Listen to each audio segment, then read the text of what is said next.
دیدگاهشان بی‌طرفانه، چیزی که ایجاب میکنه بگوین. هر کس در اینجا دیدگاه شخصی خود داره. موضوع از مکتب یک موضوعی است که هر فرد مسئولیت داره که صدای خود بلند بکنه، در موردش حرف بزنه. درسته بر ما محدودیت ها هست، اما در حساب مکتب و دانشگاه واقعیت هیچ محدودیت را نمیتونم قبول بکنم و یا ازش ترس داشته باشم. دقیقا. قسمی که شما در جریان هستین، بیشتر از 900 روز از اینکه درب مکاتب و دانشگاه برای خانم ها بسته شده میگذره. همه دختر خانم ها منتظری بودن که با آمدن سال جدید تحصیلی احتمالاً درب مکاتب برایشان باز و بتونن بروند تحصیل بکنن. حالا در این مدتی طولانی گروه حاکم نتانست که یک به قول خودشان یک طرز العمل یا یک مکانیزمی را کار بگیرن که بتانند دخترها از حق آموزش برخوردار شوند. سوال اصلی از میخوایم که از سلطانی صاحب شروع بکنم. آیا واقعا در اسلام علم و دانش تنها به مردان اختصاص داده شده یا ای که زنها هم از این حق مستفید هستند؟ صدای مرا میشنوین سلطانی صاحب؟ بله. تشکر، بخیر سلامت باشین. سلام خدمت شما، خدمت بانو رئیسی عزیز و قادری صاحب گرامی. خیلی خوشحال هستم که در جمع شما قرار دارم و از لحاظ بود اسلامیش بحث بکنیم.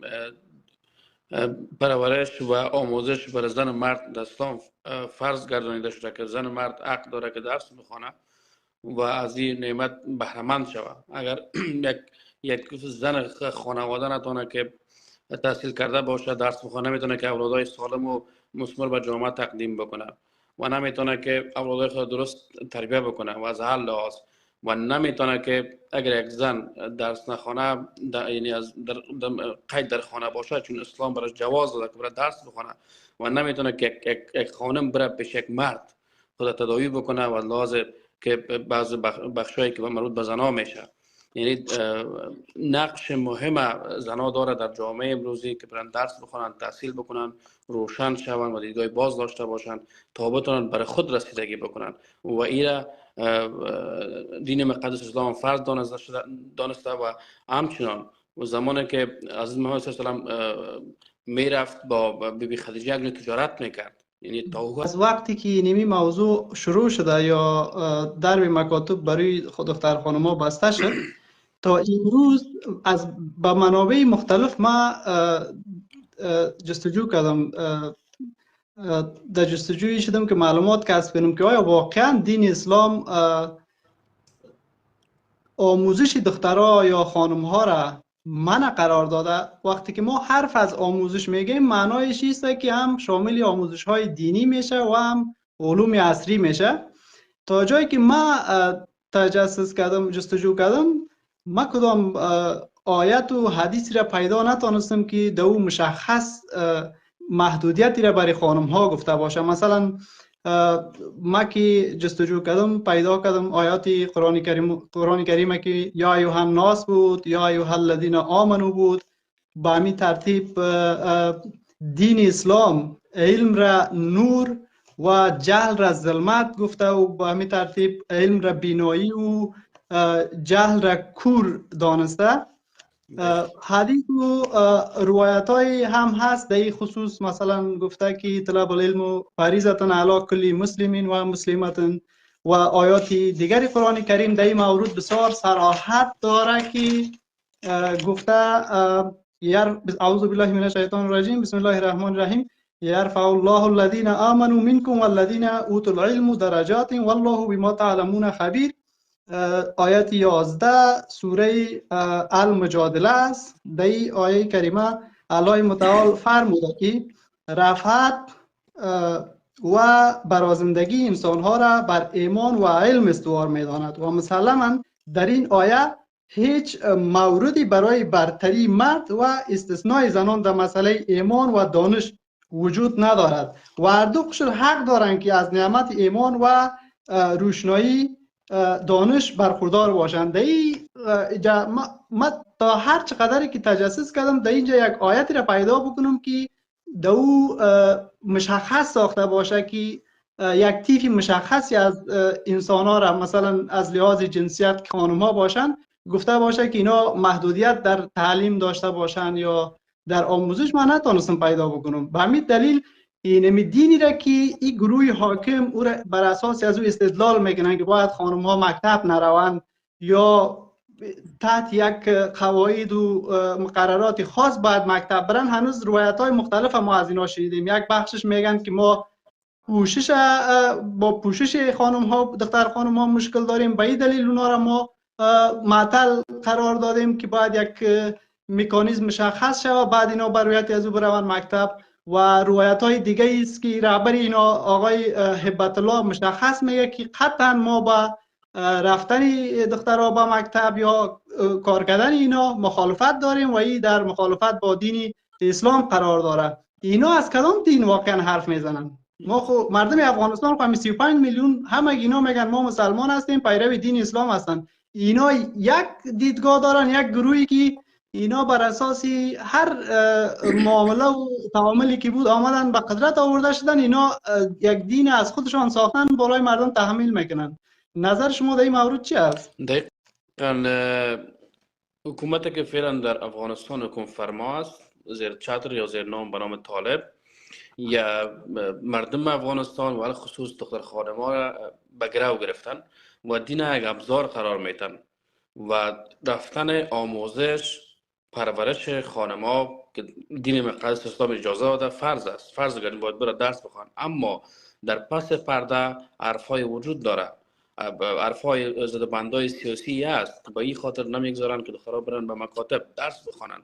اگر دخترها برن و امو زبان بران داشته باشن و امو شمشیر زبانشون که همیشه اویدا بوده در جامعه برن تحصیل بکنن، چشمایشون باز شوه و خوب از بد تفکیک بکنن و اینا باور داشته باشین که یک مشت کوبنده به دهن از اینا است و اینا نمیتونن بازی جلوگیری بکنن و یک زن میتونه که در جامعه یک مبارز قوی باشه و بتونه که حرکت‌های قوی داشته باشه. خود بعد این منظور اونا نمیگذارن که زنها درس بخونن و زنها یعنی زیر سلطه حکومت اینا باشن متاسفانه و آزادی بیان سلب کردن، نه تنها آموزش و پرورش یا سلب کردن یا آزادی بیان سلب کردن و مشت کوبنده به دهنش کوبیدن و دهنش بسته کردن. رسانه ها را که دختر خانم‌ها نمیتونن، برنامه های رسانه‌ای اینا بند ساختن و ما را بردن به 20 سال به عقب.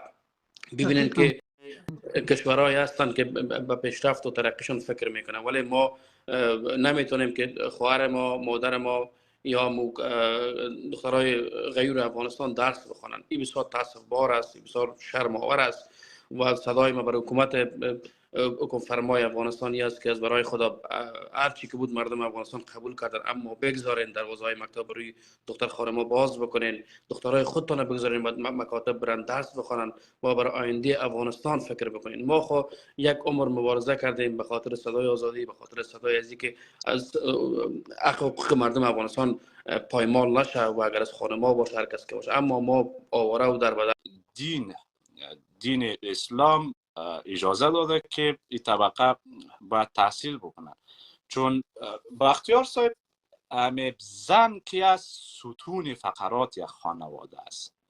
تو ببین اگر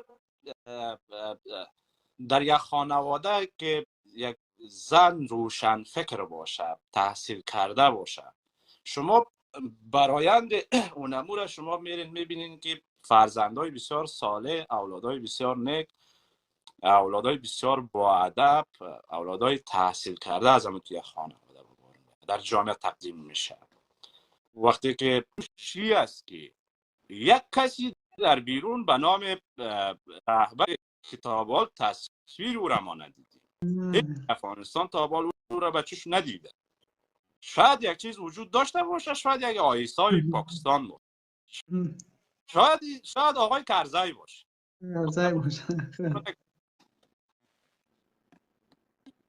این که زن امروز میشه، زن حق کار نداره، زن حق تحصیل نداره، مکاتب و محیط‌های آموزش باید بروش مسدود باشه، بسته باشه. زن فقط تنها کسی باشه که در خانه کار بکنه از نظر ایده و باوری از اونا این برنامه است. اما برداشت من همی است که او بزرگواری که در پیش است عقب اینمی برنامه نهایت باز شدن دروازه دانشگاه و مکاتب برای دختر خانما یا طالب به رسمیت میشناسه هم صحیح. طالب اصلاح میشه، اینمی پروژه چیز میشه، بدیل میشه، معامله میشه سر اینمی.